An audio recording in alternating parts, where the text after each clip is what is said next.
Hello, everyone. This is Richard Mortho, one of the co-founders of Investor Next Door Club. If this is one of your first times attending as a guest, we welcome you. Those of you that are club members or affiliates, we are happy to have you guys with us here tonight. We're going to have a great little chat about an asset class or a type of investing, something I'm very excited about, very passionate about.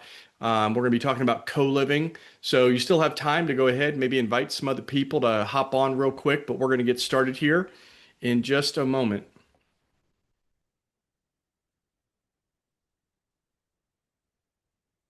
while I get my screen share going, make sure everything is presenting properly. You know, co-living is something I've been studying for well over a year now. It's very uncommon for me to talk about something that I actually haven't done. But I've done versions of this, which is why this is important. Co-living, this is a massive shift that's happening in the United States. It's been going around the world for quite some time as affordability for housing, entry level housing of any sorts, has just become very challenging, expensive, no matter is where you live. And we really do see this as the investment opportunity of a decade. It's a unique asset class because it's one of the few ways that you could take a single family home and maximize incredible returns on it. Most of the time, historically, what people have done with single family homes is they put a single tenant in there, whether it's an individual, a family, whatever it might be. And maybe you cash flow 200, 250, 300. The days of cash flowing four or five plus $100 on a single family is pretty far-fetched these days, unless you're in something that's really high dollar. But it creates a lot of risk when you only have one tenant, which is why at Investor Next Door Club, we focus a lot on commercial because there's the multi-tenant aspect of it, whether it's a storage or it's a apartment complex or something like that, because you've got a lot of tenants to kind of absorb the risk of vacancy. But when you have a single family home, then you've got one tenant. When they move out, you've got 100% vacancy. The concept of co-living has been very, very dynamic. And I'm going to take you through some stats and just give you some understanding about it. As I said, we are on the verge of doing this for ourselves, but I wanted to kind of bring you in on the front end. See, we've had multi-unit type setups where, we had 6 or 7 or 8 duplexes on a property, but they were all for single family in each one of those units. Or we've got our partners who, 50 or 100 or more units in a multifamily or, hundreds of storage facilities. But when it comes to this, it's taking all of our skill sets and compressing it into an asset class, which is single family housing, that doesn't have a great return on investment and maximizing it. And you'll kind of get a sense of it by the time we get to the end of this. Feel free to drop any comments or questions in the chat. Make sure, Sandy, if you do me a favor, make sure it's set for everyone. Sandy's kind of like the voice in the background, but let's dive in to talk a little bit about co-living. So America's housing crisis is not getting better. It is getting worse. You got 7.2 million units of some type of housing shortage that ranges from, apartments, that ranges from single family. It's just there's a shortage, right? We're behind, and a lot of that behind happened for a couple of reasons. One, with this little thing called the pandemic, slowed down a lot of construction. Two, we had a lot of people move here. So it's compressed, it's created an unusual amount of demand. So there's about a 40%, depending on where you live, a lot of cost has gone to renters, right? Like it's increased the rental prices. Average in America, 2,100 for a one bedroom. Now, that might be high for where you live. Maybe it's 1,500. Maybe you even have something that's 1,200 and it's not a really great type setup. Like you wouldn't want to set your mom or your daughter up in it, right? But, if I look around where we live here in North Texas and Frisco, $2,000 is not uncommon or more, especially if it's an A-class property or even a good sized B-class property. So demand is off the charts. Cost has gone through the charts. It's not coming down anytime soon. So what's the solution? Well, we talk about what is co-living. Co-living is basically you've got a whole different groups of people that they just want to be able to cut expenses. And obviously, rent is a very big expense. So, what do you get when you're in a co-living? Well, you get private bedrooms. You've got a common area that everyone else has access to.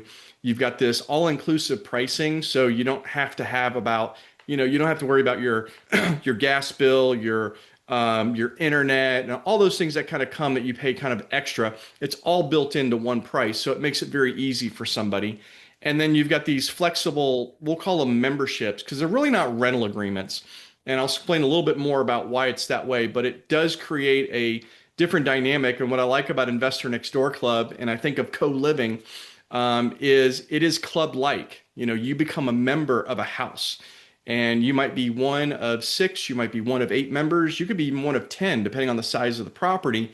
And some of you might be thinking, are people really going to live with strangers? It's happening all across the country.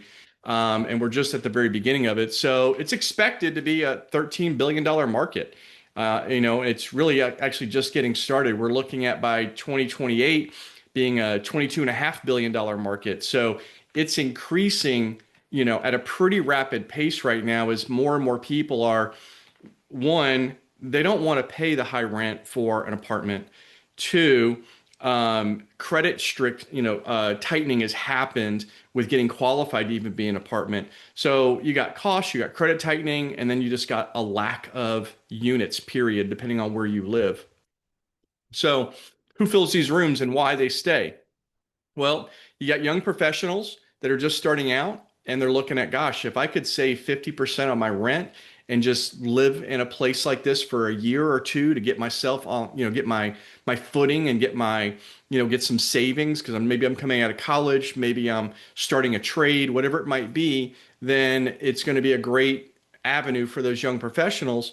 And then you got digital nomads, right? You got people that they're remote workers, or you got people that travel a lot for work and they really just need a place to put their clothes.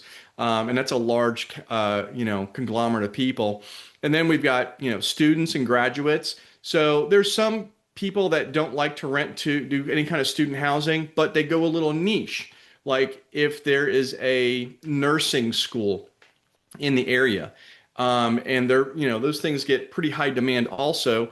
And there's kind of like this camaraderie because they're kind of all in the same profession or kind of going down that same direction. So they kind of create their own little community and they're all getting themselves through school. It's almost like a dorm in that regard. But I don't recommend doing it on a university, near a major university where you can just like have anyone because it could turn into a frat house. So you got to be very careful when it comes to students type housing, when it comes to co-living. Obviously, there's still some softening on the requirements, but again, there's still background checks and all those things that are done. And then entrepreneurs, people that are just starting out, right? This is, we're in the gig economy, we're in the entrepreneur era of our lifetimes. I remember being 18 years old, I'm 55 now. Entrepreneurship wasn't that cool back 30 some odd years ago. Now being an entrepreneur is kind of cool and everyone wants to be one, but everyone's got cost of living expenses to keep up with. And if you're single, you're not living with mom and dad, and you don't have any roommates, or you just don't want to share that high expense when it comes to roommates, then this is going to be a viable option for those types of people. When we look at, cities that just, they really can't keep up because, the population has really grown and people are moving to rural areas. Well, partly is some people want to be able to stay in close to the city. They want to be still close to their work if they go into work. And when you can find a place that is less money than the norm in your area, then this does become a viable option. So, we're looking at 4.5, million new renters that are entering into this market. Sunbelt states, which if you don't know what that terminology is, it's basically Texas to Oklahoma all the way to the Atlantic. That's your Sunbelt region, right? All those states that are in there. Tennessee's at the top of that. Florida's at the bottom right. So all those states in between there is considered the Sunbelt region. And this is becoming a strong market for that. But other cities are doing it too, like cities that are really, really high priced. And it's it's becoming kind of cool. It's becoming kind of hip for people to be able to kind of have this era of their life being in a co-living situation. Zoning restrictions, a lot of people talk about this, but here's what's something most people don't realize is a couple of years ago, HUD, which is the government agency over kind of like all of housing, sent a letter out to all local governments, counties as well as cities across the country stating you need to consider embracing co-living as a solution to your affordability housing issue. So here we've got, the top of the government saying you need to embrace this. Now, does that mean all cities do? No, but a small amount of cities don't. Now, I'll tell you one thing where you can't do it. You can't do it if there's an HOA. So I don't know how it is in every state, but I know HOAs in Texas have a lot of power. You don't want to mess with HOAs. They got way too much power. So keep that in mind is you don't want to be an HOA. You want to be where people can actually still drive into work if they wanted to. So it needs to be, fairly reasonable and nice. Now, there's people that do these in urban areas also that are not in the city for various reasons. Maybe they have an older population. Instead of going into an expensive independent living or an assisted living, well, not if they're in assisted living, they're not going to go into a co-living. They would go into some kind of residential assisted living. But people that they want community, but they don't want the high price of having to have rent all on their own. So when we look at what's going on with our generations that's being compressed by this, is you've got, the younger millennials and then you've got the older Gen Z. They're a big part of this. But then there's also some baby boomers and there's going to be some people that are older Gen Xers that are going to be looking at this as a solution also. So we're at the very beginning of this type of investment class, asset class that is going to be more and more utilized across the board. It's just probably never going to be done in an HOA type situation. Now, let's look at the affordability, right? What's going on here? So someone wants to rent a traditional one bedroom, one bath. They're probably looking at around 1,800, 2,500. These are averages across the country. So, don't send me a message and say, oh, well, we got 1,400 here. Well, that's fine. But, apples to apples, national, across the board, someone's looking at 1,800 to 2,500 being in a decent place, give or take. Now, utilities are included? Well, in a one bedroom, normal situation, traditional, no. Furniture included? No. The minimum lease term is usually 12 months. Move-in cost and plus deposit. So that could be first and last month rent. That could be just your moving cost plus your first month plus your deposit. So all that kind of gets bundled in there. So it can be really expensive. Why people don't move out apartments very often once they get in one, because it's just becomes this reoccurring, cost of living cost. And then community, they're isolated. Some apartment complexes try to do a good job and, create events and activities, but for the most part, people go to their apartment, they stay there, they get on Netflix, they play games, they do whatever they do, but there's not much community. When you look at a co-living type situation, you're probably looking at something in the range of 800 to 1,200. Now, I've seen co-living where people are doing 650, 700 a month or whatever. I've seen the pictures of it. I wouldn't recommend it, but your area might be completely different. Just know this is a pretty good range, $8 to $1,200 a month. And, utilities, all those expenses that would be added on in a normal situation, those are going to be included.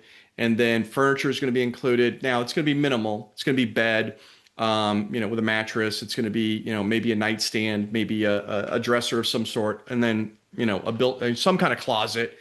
And we'll get into bathrooms and stuff here in a little bit, but you're gonna have things that are included. So it kind of saves that expense of what someone starting out is, or maybe someone that's transitioning, whatever that might be. Minimal, lease terms. These are memberships in most cases. They're usually 3 to 6 months. And they can stay longer, but they're going to re-up, each time.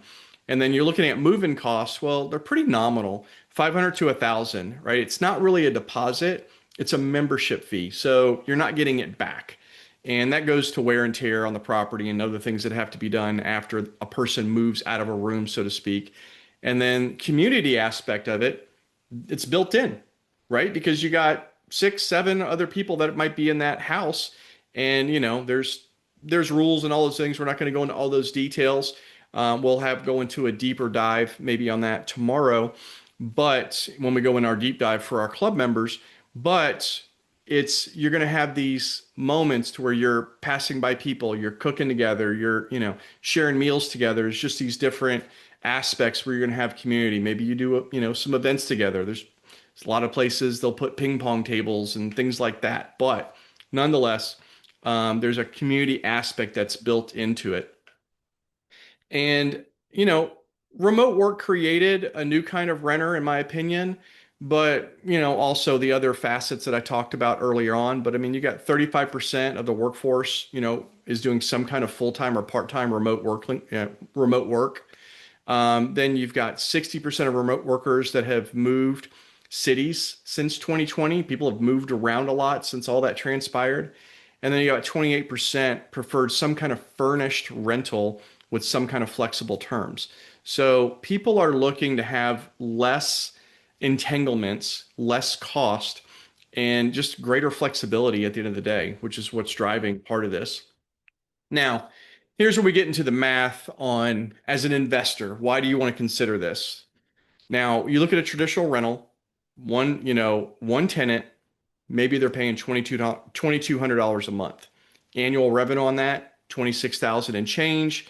Your vacancy risk is it's all or nothing. You're either 100% occupied or you're 100% not occupied. So in the months that you're not occupied, you're shouldering the brunt of all the expenses. And lease terms are typically 12 months. Sometimes they do longer. Management is very, I would say it's simple in nature. You just got one to, deal with, but it's still higher because you're going to have a lot of contact, right? You're going to be, and you might even, if you've only got one, you're living at a state and you got a one tenant in a property that you don't ever really want to pay the mortgage on again by yourself. Well, then you're going to kind of probably micromanage that a little bit. But what I'll say this is when it comes to co-living, you can turn that same house that would rent for $2,200 into 8 rooms. Now, 8 rooms times 800 a month, that's 6,400 a month. Now, maybe you do it a little differently. Maybe it's only 6 rooms, maybe it's 7 rooms, but this is not uncommon at all. There's some that are 10, there's some that are 12. Now, obviously, those got to be bigger floor plans, but nonetheless, we're just going to kind of take something that's average in the middle. That would be 6,400 a month. Well, you can automatically do the math off the top. That's an extra 4 grand plus a month that you're getting. Okay. The annual revenue is almost $77,000. Vacancy risk, you are going to have times where you have empty rooms, right? But you're going to have distribution on that because, if you've got 4 people that have left and you've got vacancy for 2, 3, 4 weeks, whatever that might be, you still have others that are there that are covering all the bills. So you're not getting your profit those months or that month, but you are covered. You've got these law of averages that are working in your favor, kind of like with a multifamily. If you've got a 25 unit or a 30 unit or a 50 unit, and you've got 3, 4, 5 people that move out in a month, it's really not that big of a deal. Nothing stays 100% occupied all the time. So you're just going to be able to mitigate that risk a lot better. Lease terms are flexible. Typically they're going to do at least 3 to 6 months, somewhere in that range. And then they kind of renew every period, or they give a 30-day out, whatever it is. But again, relatively flexible. But the revenue, as far as the profitability and the return, is almost 200% more than what you would get with a traditional rental. We're talking about the same house, right? So that's a big deal. It's something to really pay attention to. And some people might be thinking, well, is that the kind of, tenant I want? And the answer is yes, because they're all going to have verified income. They're all going to have background checks. They're all going to pay, some kind of money up front. And you've got control because it's a membership. It's a little different than a tenant type situation. Every one of these bedrooms is remote controlled, okay? And if someone hasn't paid, they're not getting into their bedroom. It's kind of like a hotel, right? If all of a sudden your card doesn't work at the hotel, your key card stops working, so to speak. So it's a similar type of environment. We're not going to go into other legalities about it, but I do want you to understand it's a very well-oiled machine once you get it down, and kind of give you an idea of how something gets expanded into multiple bedrooms. So here we've got a four-bedroom house. It's got three baths, right? Actually, this one's got four baths in it, right? And so typically when it comes to a ratio, I personally don't like the idea of having more than three people to one bathroom. Now, obviously, when you're in a co-living type environment, you got to have certain rules and, systems and things that are in place that keep people off of people's toes. You got to respect everyone's common area space. Bathroom would be common area between you and possibly two other people. I like the scenario where it's two bedrooms to one bath. There are builders that are starting to build these where it's actually one bedroom to one bath. And we're looking at some of those concepts right now as well. But if you look to the right, they made use of two rooms, right? They created a bedroom 5 and a bedroom 6. And because, when you got a co-living type situation, you don't need a formal dining room, you don't need a formal living room, and you don't need a study. So there's a number of things that can change with this. And this also works with a two-story.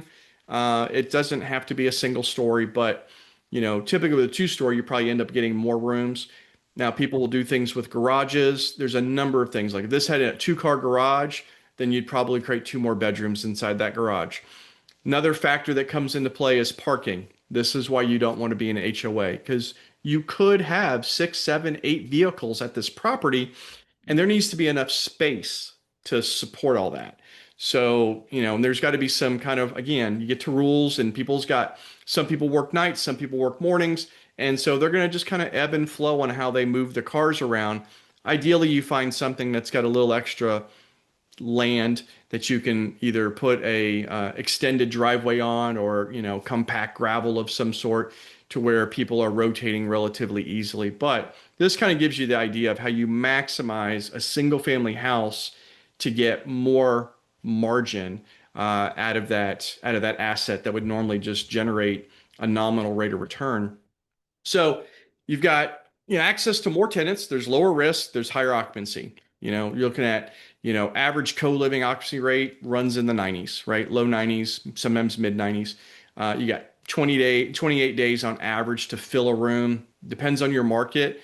There's not a lot of data that's all compiled into one place. So this is taken in from a bunch of different sources, but this is what's going to be able to kind of give you some idea of what your, non-revenue days or month might be.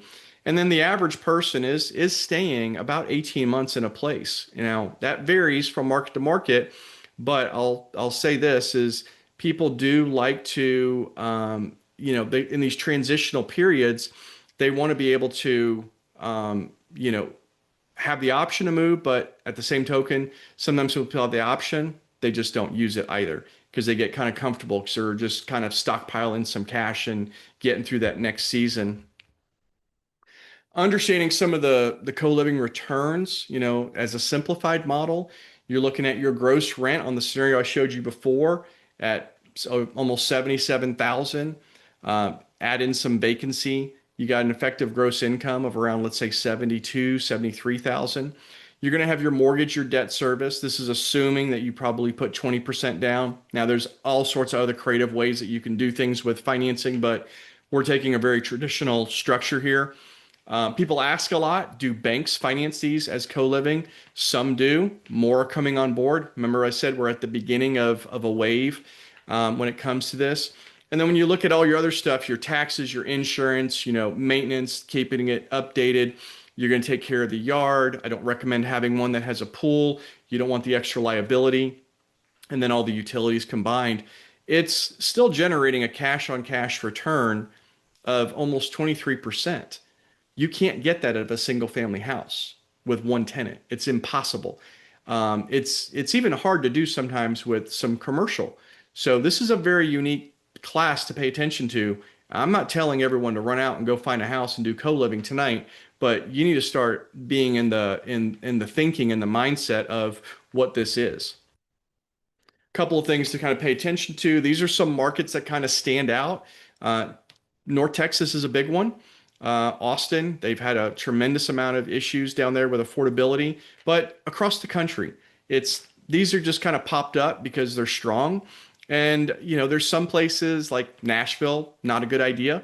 I've heard a lot of not great reports on that, but you'll figure out what markets that works with. But here's the thing: big money's moving towards these things. Blackstone, Goldman Sachs, Cushman Wakefield, even, we work kind of made the name for co-working, but it's all inside of this concept of people sharing a larger fractional type use of something.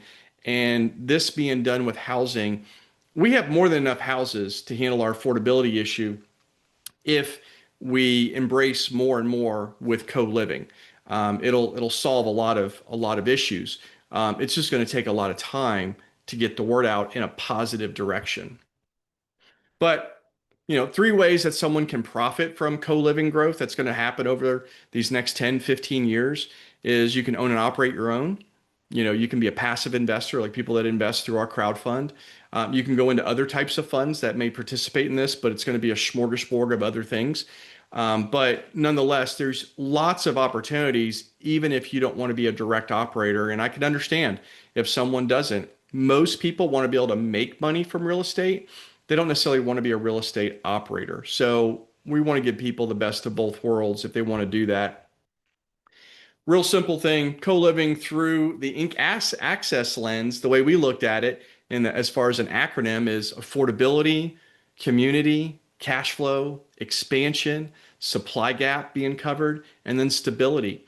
These things fit inside of our core culture of what we do and how we approach things.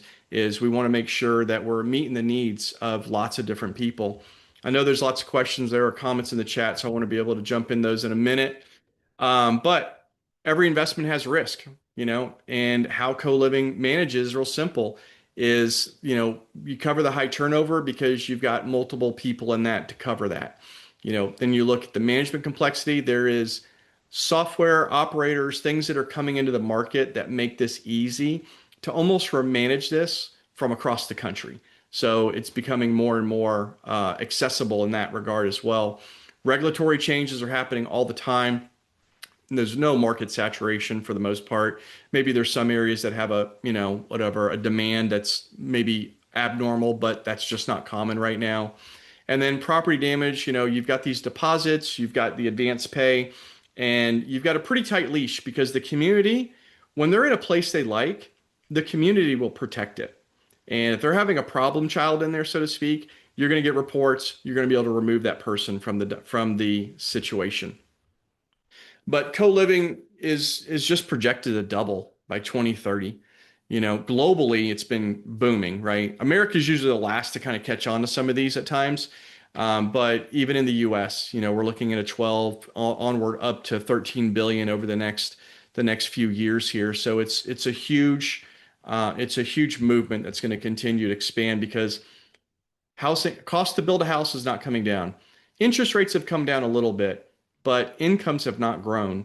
And that disparagement, that delta that's between that is causing major issues to why people are figuring out new and better ways to where they can be in some kind of housing that meets their season of life so they can get into the next season that they truly want. But some of the reasons why people, invest with us through Investor Next Door Club is one, we always have deal flow. We have an incredible community, which I'd encourage you to check out more.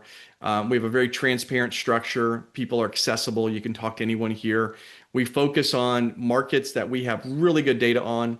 There's low minimums for people to actually invest. And then we just have a very strong compliant framework. We've got an SEC council, we got an FTC council, we got in-house counsel. So we kind of cover everything to protect the company, protect everyone that's involved with the company inside and outside. Now, all there is really is looking at this. It's a window. Question is, will you walk through it? I'm not saying walk through it tonight or tomorrow, but start opening your eyes up to the possibilities because we're in a pre-saturation situation. We're at the beginning of the wave. We got interest rate tailwind because rates are not coming down fast enough and they're never going to come down to what they were before. I don't think we're ever going to see 3% interest rates again. It did do some crazy things in the market, so I don't, I'm good with a five. I think we can do a lot of good things with a booming economy at a 5% interest rate. But that's got some give or take on it. And then rents are rising, so it's not going to come down much if it comes down ever. And so the best thing to do is to find something you can get more leverage out of, create a good situation for someone in a season of life that just needs it. And co-living actually does that. And then community really becomes a moat because once people start gelling with people, they don't want to leave too quickly, right? So that really matters. And having a community, that's learning about investing, having a community where you live, I mean, that just becomes the best of both worlds for people. Now, I don't know, I have known people that have lived and for years in co-living and they have all they can say is good things about it. So I just feel bad that we're just now getting on this tail to do this, taking everything we've done in the commercial space, everything we've done in the residential space, and taking the best of both worlds and creating something that everyone can participate in or enjoy. So join a community built to make you a real investor. And that's what we do at Investor Next Door Club. We're working with everyday people to enter into the private investing world, which Wall Street would prefer you not do because they would rather you just give them the money and they go ahead and, make the best decisions. But, Wall Street doesn't always make the best decisions for people. And so, if you just want to stay connected with us, you can find us. All you got to do is go on any social platform and you can look up Investor Next Door Club. You can find us. We've got local events that we do. We've got online events that we do. And we'd love to, be with you on the journey. But I want to dive in and just see what kind of comments are in there because I haven't been able to see what's actually going on in the chat. So let me get rid of my screen share. Let's see. There's a handful of people that are in there. Let me just see what's going on here. Sandy, if you see something, point something out to me. Let's see. I can see the future. Yep, Sherry, seniors for sure. That is a growing market because independent living has really gotten very expensive. Now, independent living houses and residential assisted living houses, we've not considered yet, but we will. That's another way to increase what you can do with a single family home. The good thing about a residential assisted house is HOAs can't block it because they're a protected class, so they actually can't block it. It's by state law. Now I say that for Texas. I cannot say that for every state. I apologize. So yes. Let's see what else. If I've missed anything, please bump it up or say it again. Yep. Absolutely, Mario. Let's see. David, do you think this type of investment would be valued at a cap rate like commercial? So there are some banks that are doing that. That's why I was saying that there are banks that are coming on board with this. We're going to pull together more and more resources for you guys on that because this is an evolving movement that's going on. So the answer is yes, because you are now working with a net operating income, which we don't have time to get into now, but you can't do net operating income on a single family with a single tenant. But once you have multiple members in that property, now you can start selling that based on the NOI and get a multiple based on the cap rate for sure. Let's see. They're managing. Yep, there's definitely wait list for assisted living. You can share the not just us. Okay, very good. Okay, cool. Anything else you guys want me to touch on? We are going to do a deep dive tomorrow for our club members. I'll cover a lot of what we covered here, but it's going to be a little bit, probably a little bit more dialogue back and forth on these master classes. We try to keep them to about 30 minutes just to kind of create some awareness and some understanding of what, what's out there, what we're doing. But, we want you just to keep your eyes open, right? The next time you hear somebody who's thinking about renting out their house to a single person, a single family or single tenant, then you might want to just ask them, have you ever heard of co-living? It's a great conversation starter. It's a great way to break the ice. Thank you, Mary, for doing that. Let's see. Deep dive. Okay, so David, for club members, they go into their dashboard And then there is a button inside the dashboard that says live Zoom. You click on that because that is protected behind the paywall for the club members. And you can do that there. If you don't know how to find that, just send a quick message in the WhatsApp group and we'll do a little screenshot and show you exactly where that's at. All right. I appreciate you guys being on. This is an exciting movement that's going on. We're probably anticipating over the next 90 to 120 days that we will have put two of these into with our portfolio, and our members have access to participate alongside with us. So, looking forward to being on this journey with you guys. It's exciting, and it's a great way to help people too. So, always good to be able to make money and help people at the same time. But we'll talk to you guys soon. Always send us a question if you've got it after the fact. You can send it to admin@investornextdoorclub.com or reach out to someone to find out more information about being a club member. We'd be happy to talk to you. Bye for now.